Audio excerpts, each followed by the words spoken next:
और आज हम लोग बीएसटी का एक न्यू चैप्टर स्टार्ट करने वाले हैं। This is chapter number 8, small business and enterprises, right. Basically हमारा जो ये टॉपिक है ये पूरा स्मॉल बिजनेस के रिगार्डिंग है कि जो स्मॉल बिजनेस हैं हमारे सराउंडिंग जो छोटे छोटे से बिजनेस हैं जो कि दिख नहीं रहे, लेकिन कहीं ना कहीं वो हमारे नेशन को बहुत ज़्यादा स्ट्रेंथ प्रोवाइड करते हैं। तो इन सब चीज़ों की मतलब क्यों ऐसी रिक्वायरमेंट है कि हम इन बिजनेस को, छोटे बिजनेस को हम सेटअप दें और इनको हम प्रमोट करें, है ना। ये सारी चीज़ें हम डिस्कशन करेंगे इस चैप्टर में। तो उससे पहले हम एंटरप्राइजेस का वर्ड जो जहाँ से निकल कर आया है उसके रिगार्डिंग पढ़ेंगे, एंटरप्रेन्योरशिप, है ना।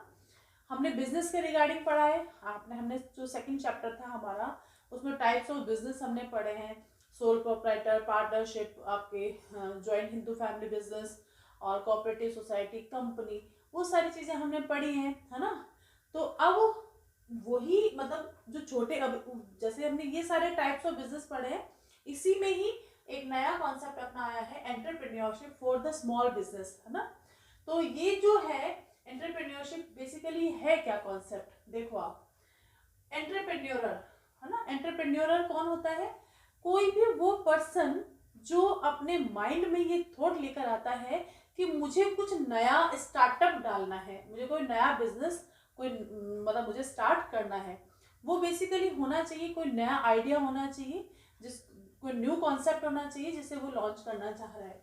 तो एंटरप्रेन्योर यानी कि वो एक ऑनर होगा जिसके माइंड में वो थॉट आएगा और ये जो भी प्रोसेस को अडॉप्ट करेगा, ठीक है ना, फॉर द सेटअप, जो भी वो अपना दिमाग में थॉट है उसको जो एग्जिस्टेंस प्रोवाइड करेगा, उस सारी प्रोसेस को हम क्या बोलते हैं? Entrepreneurship, right. तो ऑनर प्रोसेस कर रहा है ना, अपने नए सेटअप डालने के लिए। इन सब चीजों का जो आउटकम आएगा, जो भी सेटअप होगा वो कहलाएगा आपका एंटरप्राइजेस, यानी जो इसका आउटकम आएगा, यानी इतने एफर्ट्स लगाने के बाद जो सेटअप हमारा बनकर रेडी होगा, this is called enterprises. Is that clear? तो बेसिकली ये एंटरप्रेन्योरशिप की रिक्वायरमेंट क्यों है जब ऑलरेडी इतने सारे बिजनेस चल रहे हैं? तो ठीक है, ये क्या है, आपके जो स्मॉल बिजनेस है, जो न्यू इनोवेटिव आइडियाज जिसके माइंड में आते हैं, उन लोगों को प्रमोट करने का एक बहुत अच्छा प्लेटफॉर्म है। तो entrepreneurship is important for national growth and social development, ठीक है। अब national growth and social development के लिए क्यों रिक्वायरमेंट है? पहले हम ऐसा होता था कि हम अपने जो रिसोर्सेज थे उसके हिसाब से प्रोडक्शन करते थे, फिर हम एक्सपोर्ट और इंपोर्ट के थ्रू अपने नीड्स को फुलफिल करते थे और सामने वाले की नीड को फुलफिल करते थे। लेकिन उस ड्यूरिंग में काफ़ी सारी चीज़ें ऐसी होती थी जो कि हमारे नेशन को कहीं ना कहीं इफेक्ट डालती थी। लाइक आप मतलब जो बहुत सारी चीज़ों के लिए हम बाहर के कंट्री पर हम डिपेंडेंट होते थे, तो कई बार हमारे पास फॉरेन एक्सचेंज करेंसी नहीं होती थी, तो हम इंपोर्ट नहीं कर पाते थे। कई बार ऐसा, और इस थ्रू कई बार हमारा भी जो हमारा जो कैश का आउटफ्लो ज़्यादा हो जाता था, इनफ्लो कम होता था, तो वो सारी प्रॉब्लम हम फेस कर रहे थे। तो उन सबको दूर करने के लिए एंटरप्रेन्योरशिप को मतलब एग्जिस्टेंस में लाया गया है।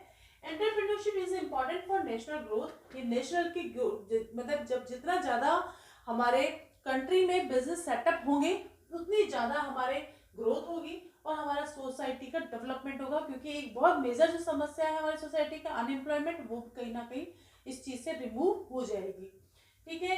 थ्रू एंटरप्रेन्योरशिप, यानी हम जो एंटरप्रेन्योरशिप की प्रोसीजर को हम अडॉप्ट करेंगे तो प्रोड्यूस करेंगे हम more and more consumer goods, यानी ऐसे गुड्स को ज़्यादा से ज़्यादा प्रोड्यूस करेंगे जिसकी रिक्वायरमेंट, जिसकी नीड, जो वांट है वो कस्टमर की, उसको हम फुलफिल करेंगे टू मीट डिमांड लोकली, यानी कि हम अपनी जो भी डिमांड है कंज्यूमर की उसको लोकल बेस पर ही उसको फुलफिल करेंगे, यानी उसके लिए हम बाहर की कंट्री पर हम डिपेंडेंट नहीं होंगे, ठीक है। उससे क्या होगा, हमारी इंडिया करेंसी का आउटफ्लो नहीं होगा।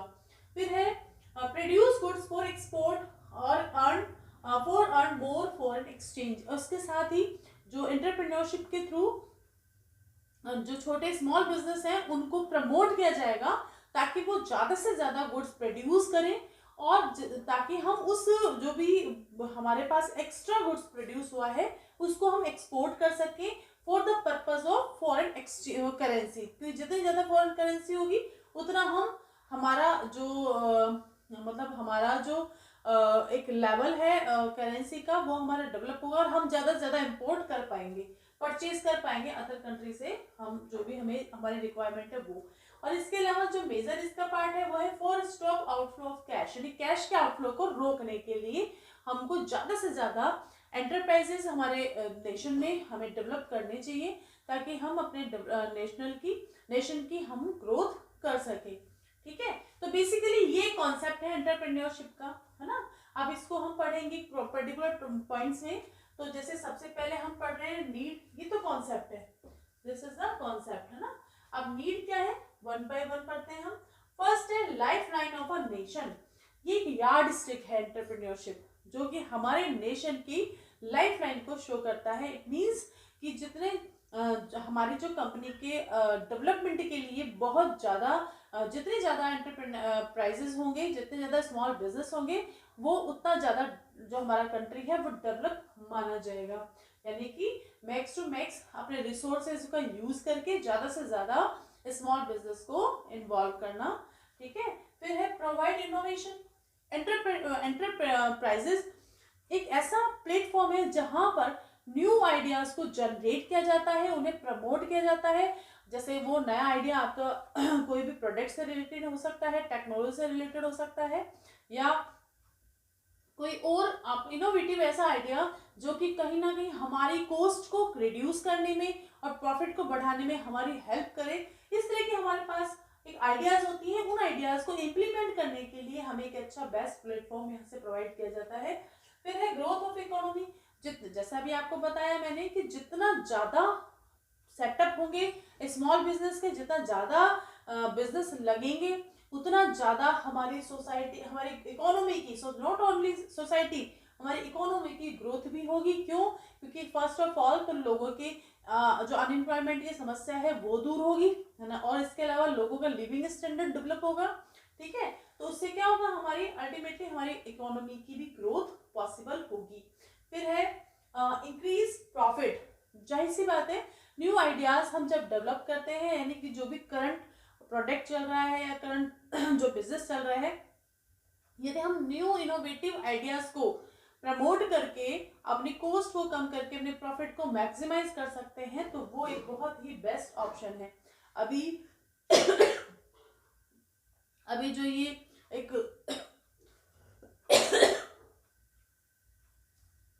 अभी जो ये जैसे कोरोना की सिचुएशन हुई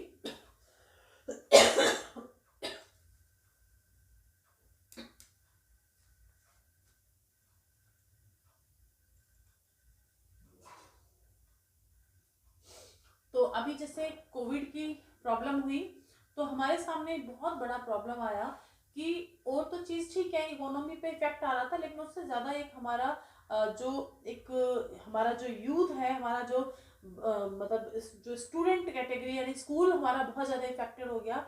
और हम लोगों को, हम टीचर्स को वो एडवांस टेक्नोलॉजी के बारे में नॉलेज नहीं थी, लेकिन हमने उस चैलेंज को एक्सेप्ट किया। Sorry, okay. Increase profit increase profit का मतलब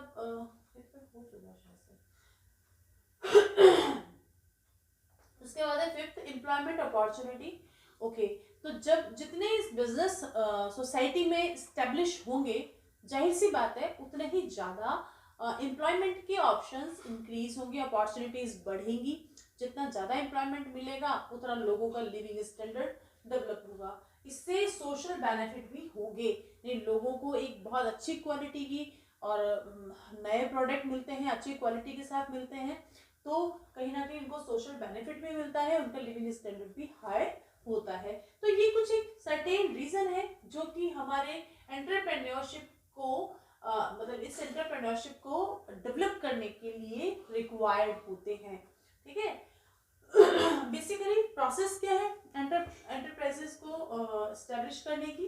तो ये प्रोसेस है, यानी कि जब भी सबसे पहले एक सेल्फ डिस्कवरी किया जाता है, यानी कि आपको मैंने पहले भी पता है स्वॉट एनालिसिस किया जाता है।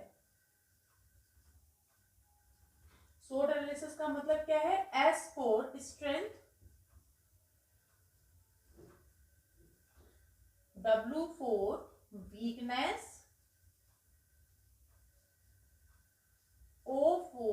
Opportunity,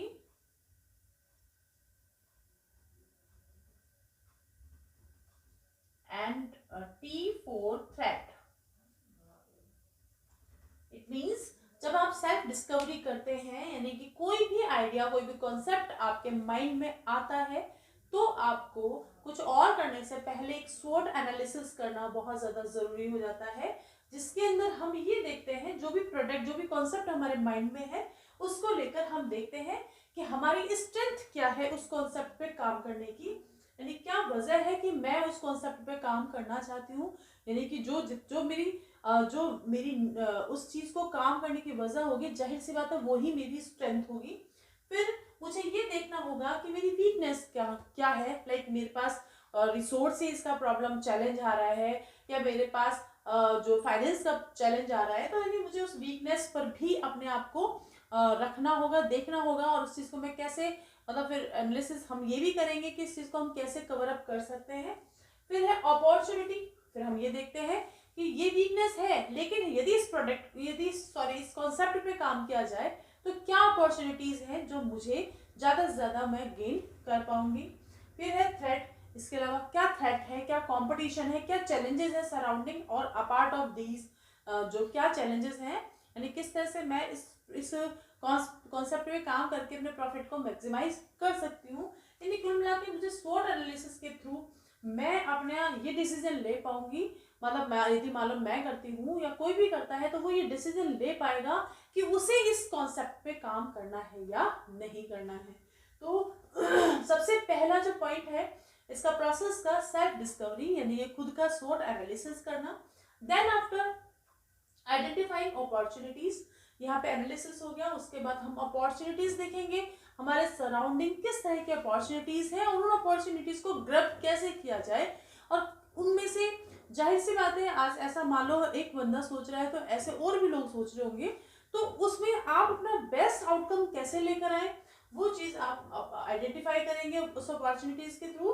then after generating and evaluating, इसके बाद आइडियाज, यानी कि इसके बाद हम उसके जो भी हमारा आइडिया है उसके रिलेटेड जो रिसोर्सेज हैं उनको जनरेट करेंगे, उनको इवेल्युएट करेंगे, ठीक है, यानी कि कौन सा बेस्ट होगा, ठीक, जिसको हमें सेलेक्ट करना है।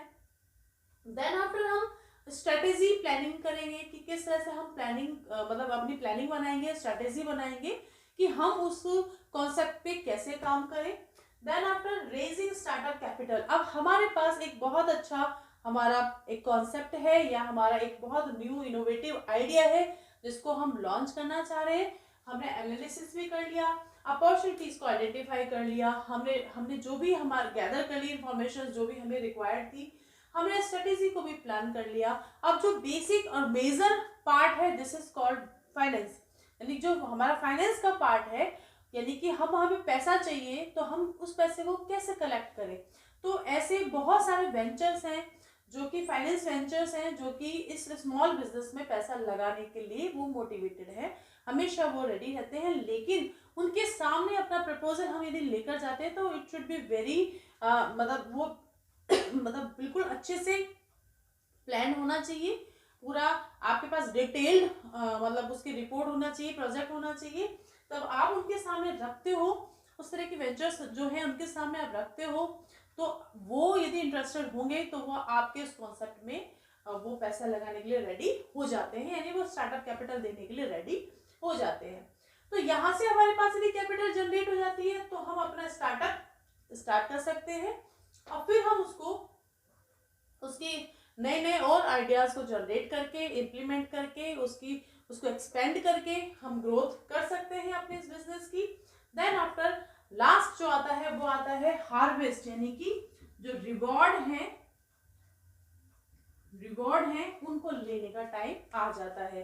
तो हमारी ग्रोथ होने के बाद हमारे प्रॉफिट्स इंक्रीज होंगे, तो हमें जो रिवॉर्ड मिलेगा वो हम उस रिवॉर्ड को हम अपना वो मतलब हमारा एक क्या है, एक तरीके से हमारा वो रिवॉर्ड है जो भी हमने इस प्रोसेस को अडॉप्ट करके जो कमाया, जो अर्न किया, राइट। तो ये एक प्रोसेस है इसकी, इसी ही सीक्वेंस में इसको याद किया जाएगा, इसी सीक्वेंस में इसको बताया जाएगा, ठीक है। तो ये आप इसको पॉज करें, सारी चीज़ों को नोट करें प्रॉपर्ली, ओके। तो इसके बाद नेक्स्ट जो टॉपिक है उसको हम नेक्स्ट वीडियो में पढ़ेंगे।